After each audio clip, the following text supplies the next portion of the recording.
Hey everybody, Josh Massey here, one of the co-hosts of the Underground podcast.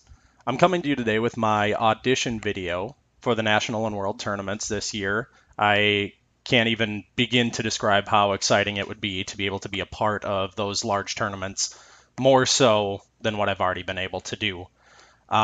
Today I'm going to be bringing you a battle video between Blake Hopper, who a few of you may know, he's been around the circuit for quite some time, and Bryce Stewart, who is one of my league members down here in Corpus Christi and good personal friend of mine, who is new to the circuit this year and has been running around to regionals all over the place, has been doing quite well for himself, getting that experience before Nationals and Worlds this year.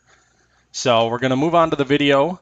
We got Blake running a Wigglytuff, which I honestly haven't seen any Wigglytuff outside of reading about Ray Rizzo's Wigglytuff at, I believe it was the Massachusetts Regional this year. He's also running a Salamence, a Rotom Heat, which is a nice breath of fresh air from all the Rotom washes that we see out there. He's also got a Bisharp, a Kangaskhan, and a Garchomp. So a few of his Pokemon are pretty standard. The Kangaskhan, Garchomp, and Salamence you see quite a bit around the circuit these days. But the Bisharp, Heat Rotom, and Wigglytuff are a little bit interesting. I like it. And then we've got Bryce coming in with his Heat Rotom. He's got a Scizor, a Gyarados, a Salamence, an Amoonguss, and a Florges. And Florges is going to be an interesting choice. I don't really know what Florges does competitively, so I'm excited to see what Bryce brings to the table with his Florges. So we're going to see what they start with here. Looks like Blake is running his Kangaskhan and his Horse Stance, his Bisharp. And Bryce brought in his Heat Rotom, which is going to scare that Bisharp quite handily, and his Scizor. And I know that they both have a couple Pokemon on their team that can Mega Evolve. Not very likely that Garchomp will Mega Evolve. You don't see too many of those, but we'll see if the Scizor does here or if he saves it for the Gyarados later on Bryce's team. So we do see the Mega Evolution come from the Kangaskhan. Rotom protects itself, which is a very good choice because Kangaskhan faking out is not fun to deal with. And then Assurance came off of the Bisharp. That's going to be interesting to see if that works later in the battle. I have never seen Assurance used in a competitive battle before, but we'll get into that in a little bit. Bryce did use U-turn to switch out and bring in very good choice of Salamence, getting the Intimidate on both of those Pokemon, but with Bisharp's Defiant, that's also a very dangerous place to live, raising his attack one stage instead of lowering it one. So we'll see how Bryce deals with that. And again, it's very nice to see the Rotom Heats. Everybody runs the Wash because it has the one weakness of Grass, and it's interesting to see that both of these players who I would consider, higher level players are running the Heat. So Blake swaps out his Bisharp for his Salamence, which was a very good choice because it's not going to take much damage from that Flamethrower. The burn isn't going to help him down the road, though. And then Blake busts out the return onto the Rotom Heat, which didn't do a whole lot. It looks like that Rotom is quite bulky, even compared to most other Rotom. Gets the Will-O-Wisp onto the Mama, the Kangaskhan, and that is going to basically nerf Kangaskhan for the rest of this battle. And it's not often you see the burn come off of the Flamethrower either, being the 10% chance, so it's nice to see that both of the opponent's Pokemon are burned at this point. It puts Bryce in a very good position. So he comes in with his shiny Gyarados, intimidating both of the Pokemon again. So now the Kangaskhan has the 2 Intimidates on it and the burn, putting it basically at a -4, and takes the Fire Blast, sorry about that, to the face very, very well. And then the return comes back onto the Rotom, and as you can see, it did a whole lot less damage than it did the last turn that it was used. Thunderbolts off of the Rotom onto the Salamence, taking it down next to nothing. going to be either chip damage or burn damage to take him out this next turn. We'll see what Bryce decides to do, if he double targets the Kangaskhan or if he takes out the Salamence before the Salamence can attempt to move. Salamence actually did get to go first, hit with another Fire Blast, and again, doesn't really do much. That was even a critical hit, and it still hardly dented the Gyarados. So Rotom takes another return, and he Dragon Dances with the Gyarados. All right, so setting up the Gyarados for a greater sweep later, since he's not really too scared of anything that's out there right now. We see the Overheat come off of Rotom, which is going to do a lot of damage to that Kangaskhan. So the burn damage here is going to take out the Salamence. Good choice by Bryce to get that Dragon Dance up rather than attack it. And the Kangaskhan is going to survive by the hair of its chinny chin chin. And we're going to see the Wigglytuff come into the fight. Let's see what this Wigglytuff can do. I'm very, very interested. It's not too often you see big, pink, fluffy Pokemon in competitive battles. They just don't look all that scary. But from what Ray proved earlier this year, it can be quite scary. So we get the Protect off of Gyarados. And see the return come to the Rotom again. Not going to take it out, but going to do quite well against it. And then he's going to Will-O-Wisp. He's burning everybody on Blake's team, which is a very good choice, like I said before, because burn Pokemon, as we just saw there, the Kangaskhan went down to that burn. He didn't even have to attack to take it out. Same thing with the Salamence. So now we've got Tough Stuff, the Wigglytuff, burned on the field, and we've got his partner Bisharp coming in. Bisharp with that Assurance, I really want to see that in action, because Assurance is a base 60 dark attack, but if you use it on the same turn that one of the defending Pokemon has already been hit, you do double damage. So it makes it a 120 base dark attack, which is by far the strongest dark attack that Bisharp could learn. You usually see the Sucker Punches and the Night Slashes coming off of him. So it'll be interesting to see how that works if he gets to use it later in this battle. With that Earthquake, though, the Bisharp went down quite easily, especially after that Dragon Dance boosted power. And Bryce played that turn very well, protected on the Rotom, because Rotom would have taken damage because of Mold Breaker on the Mega Gyarados. That Earthquake did good work to the Wigglytuff as well, and then Wigglytuff, as we just saw, took it out quite handily once the Gyarados became a Dark type and gained the weakness to the Fairies. So now Scizor comes in, and Scizor is definitely something that Wigglytuff fears, especially when he's at that low a health and burned. So, yep, Blake did leave that battle because it was definitely over for him, and there may have been some moves on that Wigglytuff that he did not want to show to Bryce quite yet. So we're going to move on to battle number 2, which I'm very, very happy that battle number 1 was so intense, because it was a good fight. Bryce did win it quite handily, but it was still a really, really good battle, and it'll be interesting to see if Blake is able to turn it around for this next fight. So again, we're going to see the Wigglytuff, the Salamence, the Rotom, the Bisharp, the Kangaskhan, and the Garchomp for Blake. And on the bottom screen, we got Rotom Heat, Scizor, Gyarados, Salamence, Amoonguss, and Florges for Bryce. We didn't get to see the Florges the last fight, and we didn't see the Salamence or the Garchomp for Blake, and we'll see if he changes that up this fight to try to give himself a little bit of an upper hand against Bryce's team. Hopefully, we'll be able to see some changes from both players to see how they adjust to what the other player will do in their minds. And I know that they've battled a few times this season already, so it'll be interesting to see if they've been able to judge the other player's play style and how they might change to see how this second battle will turn out. So we come out with the Salamence and the Kangaskhan for Blake, and forgive me, he did bring the Salamence last fight. Then we see the Rotom and the Scizor for Bryce again. It worked last time, so let's try it again. Scizor does get the Intimidate, though, because of the Salamence on Blake's side, so that's not going to help him at all. But we did see U-turn the last time around, so there is a chance that he will try to switch him out with U-turn and bring that attack back up for the next time he swings into the fight.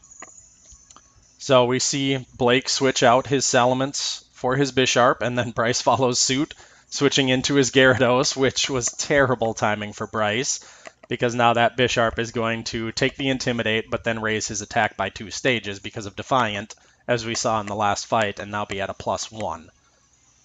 So Kangaskhan is going to Mega Evolve here. I know the last battle went a little bit differently. This first turn, I believe that Bryce protected off of his Rotom right away. And okay, it is the same. He's following suit. Gets the Protect off on the Rotom. And then the Fake Out comes to the Rotom again. So very, very, well, boring turn almost. The only good thing happened for Blake getting that Defiant boost on his Bisharp. So right now I would say he would be the one that is sitting a little bit better than Bryce just because of that +1. But we'll see how this ends up. So Rotom there with his little oven mitts shaking at your face. He's all excited. He's got the jazz hands going. He knows that this fight is going to be pretty intense. He's excited about it. So we see the return come onto the Rotom. And it's okay, it did a little bit less damage than it did before the last time it activated the Citrus Berry, which could make a difference at this point if he's double targeted. Gyarados gets off his Dragon Dance, and there's the Assurance, which I talked about in the last fight, base 60 attack, but because Rotom had taken damage this turn, it became a 120, and the fact that the Citrus Berry didn't activate there might have actually made the difference. Bisharp with the +1, with the 120 base damage, probably would have taken the Rotom out. But as we saw in the last fight, it is a pretty bulky Rotom, so that could have made all of the difference in the world not doing 50% damage and getting that Citrus Berry. So we see Bryce come in with his Scizor and contemplating what to do at this point. He's down 1 Pokemon, and Blake has taken 0 damage. So we're going to see the Mega Evolution off of the Gyarados. So his Rotom doesn't need to worry about protecting anymore since he's not around anymore. Poor little Jazz Hands went down. And we're going to see the Waterfall come off of him because of his Dragon Dance. He is faster than everything on Blake's team. Didn't quite do enough damage to the Mama. So we're going to see the Power Up Punch come off of the Kangaskhan. Kangaskhan is now at a +2. Bisharp is at a +1. And this is not a very fun position for Bryce to be in. And we see that Assurance come off onto the Gyarados, which is a resisted attack with his Dark typing, and still takes him out. So I don't think that Rotom stood a chance with Assurance. This is, yeah, kind of the exact opposite of the last battle between Blake and Bryce. We see Blake handling this one quite well. So Bryce comes in with his Salamence, getting the Intimidate on the Kangaskhan, and then another Intimidate on the Bisharp, bringing him down to a neutral attack, and then raising his attack again. So he's going to be at a +2 right now, and we saw the +1 was dangerous enough. So the Sucker Punch comes off of the Kangaskhan, hitting the Scizor. It doesn't do a whole lot of damage because of the Intimidates that have hit the Kangaskhan, but I'm assuming that he's going to use Assurance on the Scizor this turn to be able to take it out. And yep, we see wow, I was assuming that was a Focus Sash, but he was able to survive the Flamethrower with very, very little HP. So now we've got the Bisharp and the Salamence on the field, and I believe that Bryce is out of Pokemon at this point. So yeah, we see the Wigglytuff come in. Wigglytuff and Bisharp against Salamence. It's not going to be a good day for Salamence. So looks like Bryce followed Blake's example from the last fight and bailed when he knew that it was over, which is a little bit sad. I feel bad for his Pokemon, but that was a very, very well played battle by Blake. We see the ability of Blake to be able to read his opponent and see what mistakes were made during the first fight to change him in the second fight.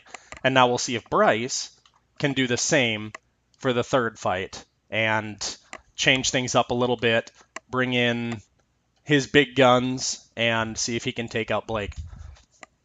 So going back to the team preview, we have seen everything from Blake except for his Garchomp. And we have seen everything from Bryce except for his Amoonguss and Florges. They've kind of been sitting in the background this whole time. Let's see if he makes the decision to bring either of them into the fight. I know Amoonguss is very commonly used and very good against Blake's team with Rage Powder because Blake doesn't have any grass types on his team. So the Rage Powder won't be ignored by anybody. And the Spore coming off of Amoonguss can make a big difference in any fight too, and not having any grass types also hurts Blake in that instance. So we'll see if Bryce does bring the Amoonguss to this last battle. And again, I want to talk about assurance while we're waiting for the battle to start, because it really is interesting to see that big an attack. So I'm assuming that Blake specially trained his Pokemon in such a way that his Bisharp will be attacking last every turn. And I may have to ask him about that because it is quite an interesting thought. So we see the Salamence and the Kangaskhan come out for Blake, and we do see the Amoonguss in this fight, the Amoonguss and the Rotom that Bryce loves to lead with. So we'll see what happens with that Amoonguss. Like I said, there are no grass types on the team to stop the Rage Powder or the Spore from hitting. The only thing that would negate the Spore would be Lumorous Chesto on Blake's team. You don't see a whole lot of Chestos in this meta, but the Lumberry floats around here and there. Obviously, we know there's no Lumberry on that Kangaskhan. He's holding the Megastone. She is holding the Megastone, forgive me. So we see the Protect come off on the Amoonguss, which is a good choice. As we just saw, protected himself quite well. And then we got the Will-O-Wisp coming onto the Kangaskhan, looking a little bit like that first battle, nerfing the Kangaskhan turn 1. Actually, turn 2 in the last one. But let's see what they decide to do here. Amoonguss has used up his Protect. It's not a good idea to use another one. And Amoonguss, as we've all seen for the past couple years in VGC, he is quite bulky. So I'm sure he can handle most things thrown at him. Yeah, that Dragon Pulse did not do a whole lot to the Amoonguss. And then the return comes off, and Amoonguss survives because he is a champ. We see the Thunderbolt on the Kangaskhan. Wow, that was a critical hit. Yeah, it was doing a lot more damage than I thought that it would. But seeing the critical hit makes sense. And then we see the Spore come off on that Salamence. Sleep has been nerfed and improved on, depending on what side of the field you're on this generation. It's nice to see that the counter doesn't reset every time you switch out. So the Salamence could probably stay out for a turn or two. He's not too scared of these Pokemon at this point. And then come back in later and wake up turn 1. So we'll see what Blake decides to do here. I know having a sleeping Pokemon on the field is never your first choice, but I'm sure that he couldn't figure out what to do with it. He does pull it back. The Intimidate that it used round 1 didn't really make any difference with 2 special attackers / supporters. So bringing him out so that he can bring him back in later against something like this Scizor to get that Intimidate off is a good choice as well. But that timing was not very good for Blake because that Scizor scares that Wigglytuff very, very much. So we see the Thunderbolt coming off. We see the burn come off on the Mama. And I missed actually what it did. I'm assuming that it returned onto the Rotom. Forgive me for that. I got too wrapped up in what I was talking about to pay attention. So on the field, we've got the Scizor and the Rotom Heat for Bryce, which the Rotom is scaring the Kangaskhan pretty handily. We've got the Kangaskhan and the Wigglytuff, which the Wigglytuff is quite scared of the Scizor. So we'll see what Blake tries to do here. He does take out the Kangaskhan, probably to bring it in later and get a fake out. Brings in the Salamence, which is a good choice, like I had said last turn, to intimidate that Scizor, because now that Scizzor's Bullet Punch probably won't quite have the gusto to take out the Wigglytuff, being at a -1. And then he swaps out his Rotom for the Amoonguss, which we've already seen Amoongus's utility in this fight with that Spore nerfing the Salamence. And then we see the Wigglytuff does take the damage. He would not have taken it without that Intimidate on Scizor, and then he smacks back with Fire Blast. And that was not even going to be a challenge, taking out that Scizor with a Fire Blast with that 4 times weakness that he has. So Bryce comes in with the Gyarados. Gyarados does have a Sleeping Salamence and a very weakened Wigglytuff on the other side of the field. And we'll see if he tries to Dragon Dance here, but I forgot about competitive on Wigglytuff. So with that Intimidate, Wigglytuff is now -1 attack, but Wigglytuff is using special attacks only and is now a +2 because of competitive. So that could make a difference for Blake. I know that the Wigglytuff is bulky, but at this HP it won't really be doing much. So we'll see if he even gets a chance to use that competitive boost. And we see Amoonguss leaving the fight and coming back in with that Heat Rotom. And looks like Blake is going to continue napping with his Salamence. We see the Waterfall coming off of the Gyarados, taking out the Wigglytuff, which was a very good choice because that Wigglytuff could have been very, very scary with that +2. And we see the Kangaskhan coming back in for Blake. It'll be able to get that, not Sucker Punch, that Fake Out off if it wants to this turn, but that is going to be about it. He's got to hope that his Salamence wakes up on this turn so that he can utilize the Fake Out. So we see the Protect off of Gyarados. We'll see if the Protect comes off on the Rotom as well. It did. So if Kangaskhan attacks, which it will this turn, it will still die to the burn or faint to the burn damage. So that was a very, very good play by Bryce.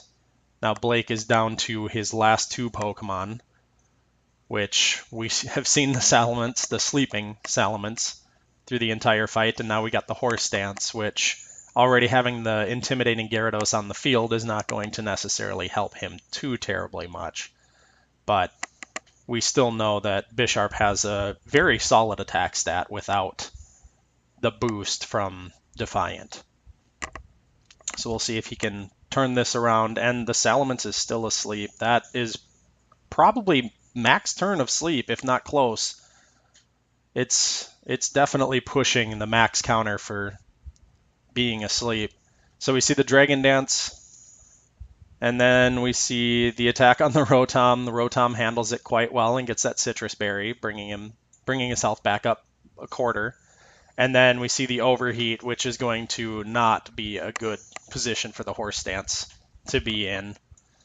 So the Bisharp goes down.